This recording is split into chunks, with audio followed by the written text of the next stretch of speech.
You got any whiskey?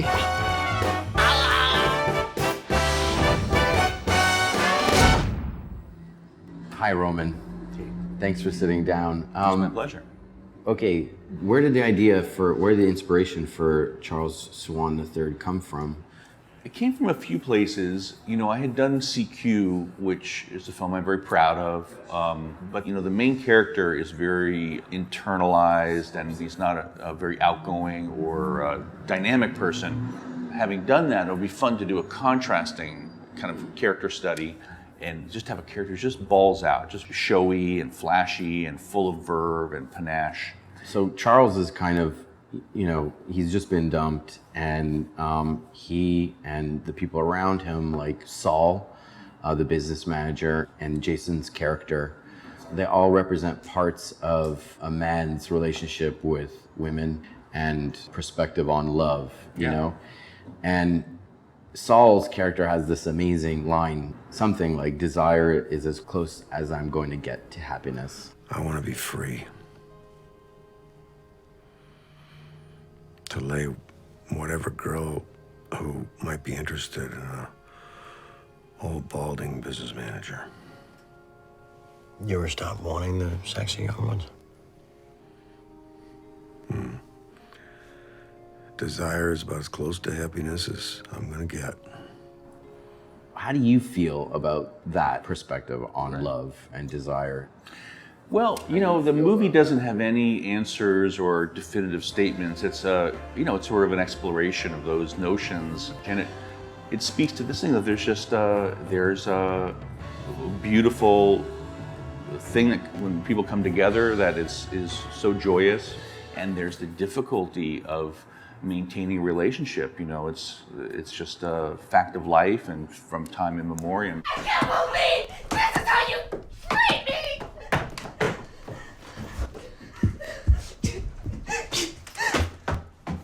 Your first film, CQ, was set in the 60s, more or less, and this film is set in the 70s.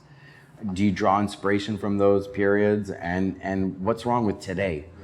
You know, I am someone who is nostalgic, I guess, and you know, a lot of the things that I'm drawn to in my adult life are things that I have a connection with as a kid. I think both CQ and this recent film, Charles Swan, they were both set in a time that was very vibrant and very vivid to me as a kid. Not these two turkeys again. What'd they do this time? Just pour your phone number into my coffee. Look at me. Don't break eye contact. It's bad luck. Well, if I can't get your phone number, then you should take mine. Go hot. Hornets 329er. Prepare to fire, Roger. Standing by. Fire! Those impressions that you have, at least for me, are really resonate and are very interesting. And in terms of Charles Swan, I wanted to tell a story in this kind of visual style from the mid-70s graphic design. So playful, it's fun, it's sexy, it's kind of carefree. I don't think I'm too obsessed in an unhealthy way, but I'm just drawn to that. It does feel like a lot of these scenes were heard before they were written, at least. Definitely. Does music really inspire you? It does. You know, my tastes are kind of narrow in that when I was preparing this movie, I listened pretty much exclusively, and it's not an exaggeration, to Liam Hayes' music. Like that was the soundtrack of that time. When I heard Who's Blues, which is the lead track on Fed, which appears in the film, that had all the DNA of this movie in that song. Oh, wow. Because it's the sequence where he's gathering all the stuff up, the shoes, putting them in the bag, and there's this kind of melancholy, very intimate sound that the music expresses, very internalized.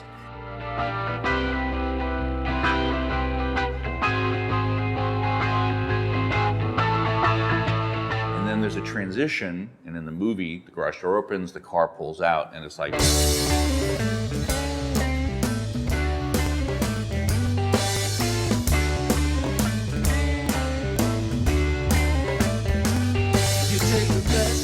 And that's the other side of this movie. And that song to me, when I heard that, I was like, I want to make the movie for that song. And I think my work doing music videos probably relates to that somehow. And the movie is a bunch of little episodes and little moments and glimpses. And I tried to tell a story in a kind of kaleidoscopic way that was more, had a very free form style that was able to go anywhere.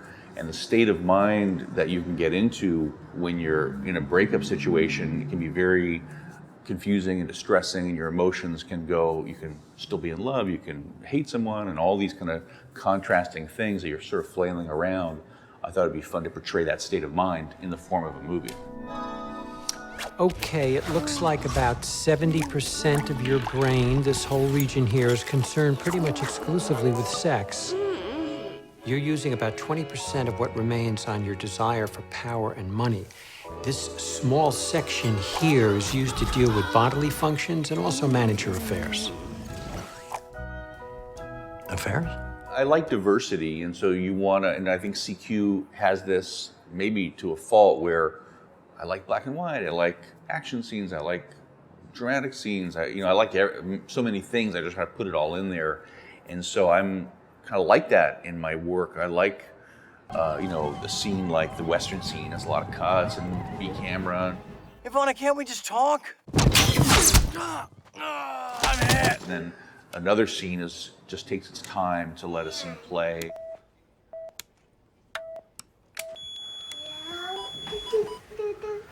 Go ahead and unplug it. I don't want to live. The film is visually gorgeous, and the script is excellent. The writing's great, and you've been recognized as a great writer. Where did the written word come for you in the history of your career? It's interesting because I don't really see myself as a writer. So when I've written things, in the case of my film, I'm really writing more as a filmmaker, like, I want to make this movie, and so I'm not really thinking about the word. In fact, a lot of times when I was directing on the set, I wasn't even referring to the script because I was operating the camera, I didn't even have it, and then I would go home, it's like, oh shit, I forgot to do something because I wasn't paying attention to the script. So the script to me is not precious or any kind of goal into itself. Why Charlie Sheen, and how did that work out? I wrote the thing without thinking of Charlie at all. It was just something I was working on and cooking up, and I had a sense of this guy, a certain age, handsome, a little, getting into that next chapter of life. And then as I was just finishing the writing, it so happened that a mutual friend put us together on the phone. I'd known Charlie as a boy during Apocalypse Now. We were kids together, and that friendship we had over those months in the Philippines, he was my pal, he was my buddy, and I think anyone who has a friend from that age, it doesn't go away. So I had that sense of camaraderie with him, or friendship, and I realized that he would be great for this movie. So I approached him, and this is all prior to the very public kind of stuff, and he was interested, but a little trepidatious in that it was a challenging role, and he had to do a lot of stuff, dance, speak Spanish, do it, He nails it. Yeah, and all that stuff. So he was sort of pushing back, and during all that kind of public stuff, I just never wavered in my belief that he would do a fantastic job, and I think he does. And I thought it was kind of outrageous that there's this kind of presumption about, you read something in a tabloid and sort of don't understand. So he's my friend, and so I defend him in that regard, but also he's my colleague, and a very talented one and a very loyal one. So I feel that loyalty towards him. So anyway, I'm very proud of his performance. His farewell speech to her is like the oddest and strangest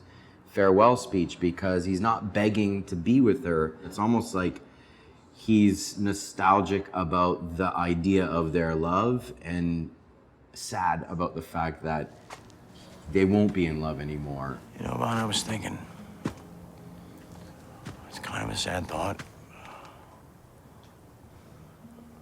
I'll meet someone, and it won't be you. And I'll fall in love with her. And I'll have kids and a happy family, and then I won't love you like this anymore. Then I'll miss it. And I'll miss you. Where did that particular speech come from, writing-wise? I was involved with a breakup that just kind of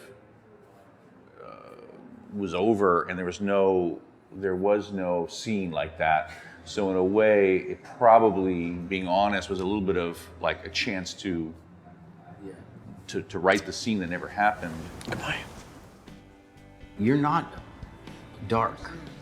Your worldview on life and love and the inevitability of heartbreak and, you know, failure and re-loving someone new seems to be, you know, almost something that you embrace and celebrate, and ultimately, like, the film, it ends like with this amazing, I'm gonna throw everything, including the kitchen sink, at this last scene where all of the characters are there, and it's a celebration. Everyone turns to the camera and does that awesome farewell to the audience. I'm Charlie Sheen, and I play Charles Swan III. I'm Jason Schwartzman, I play Kirby Starr. I'm Catherine Winnick, and I play Ivana.